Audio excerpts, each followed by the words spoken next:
આજની તારીખમાં જ્યારે વિદ્યાર્થી કે વાલી સાથે હું ઘણીવાર વાત કરતો હોઉં ત્યારે ઘણીવાર એવું જાણવા મળે છે કે સાહેબ અત્યારે ઇલેક્ટ્રોનિક્સમાં રોજગારીની તકો નથી, તો શું? પણ ખરેખર એવું નથી.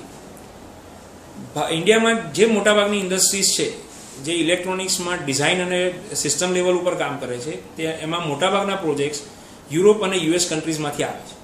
છેલ્લા કેટલાક સમયથી જે એમની રિસેશન ચાલી રહ્યું છે એના કારણે આવા જે પ્રોજેક્ટ આવતા હતા એની સંખ્યા ઘટી છે, બંધ નથી થઈ, પણ ઘટી છે. એના કારણે રોજગારીની આ ઇન્ડસ્ટ્રીમાં મલ્ટીનેશનલ કંપનીમાં આ તકો થોડી ઘટી છે.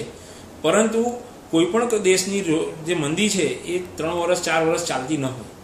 એવા સંજોગોમાં એકાદ વર્ષની અંદર આ બધી જ કંપનીઓ પોતાના નવા પ્રોજેક્ટ સાથે માર્કેટમાં આવવાની છે અને એ વખતે આ જ બ્રાન્ચના જે તજજ્ઞો હશે, જે વિદ્યાર્થીઓ હશે, એને રોજગારીની તકો મળવાની છે.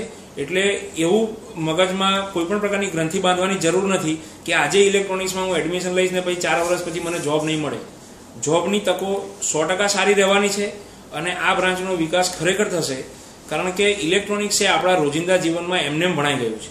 દરેક એપ્લિકેશન આપણે ઇલેક્ટ્રોનિક્સના બેઝ ઉપર જ ડેવલપ થતી જાય છે. ઓટોમેશન પણ ઇલેક્ટ્રોનિક્સના લીધે જ થયું છે.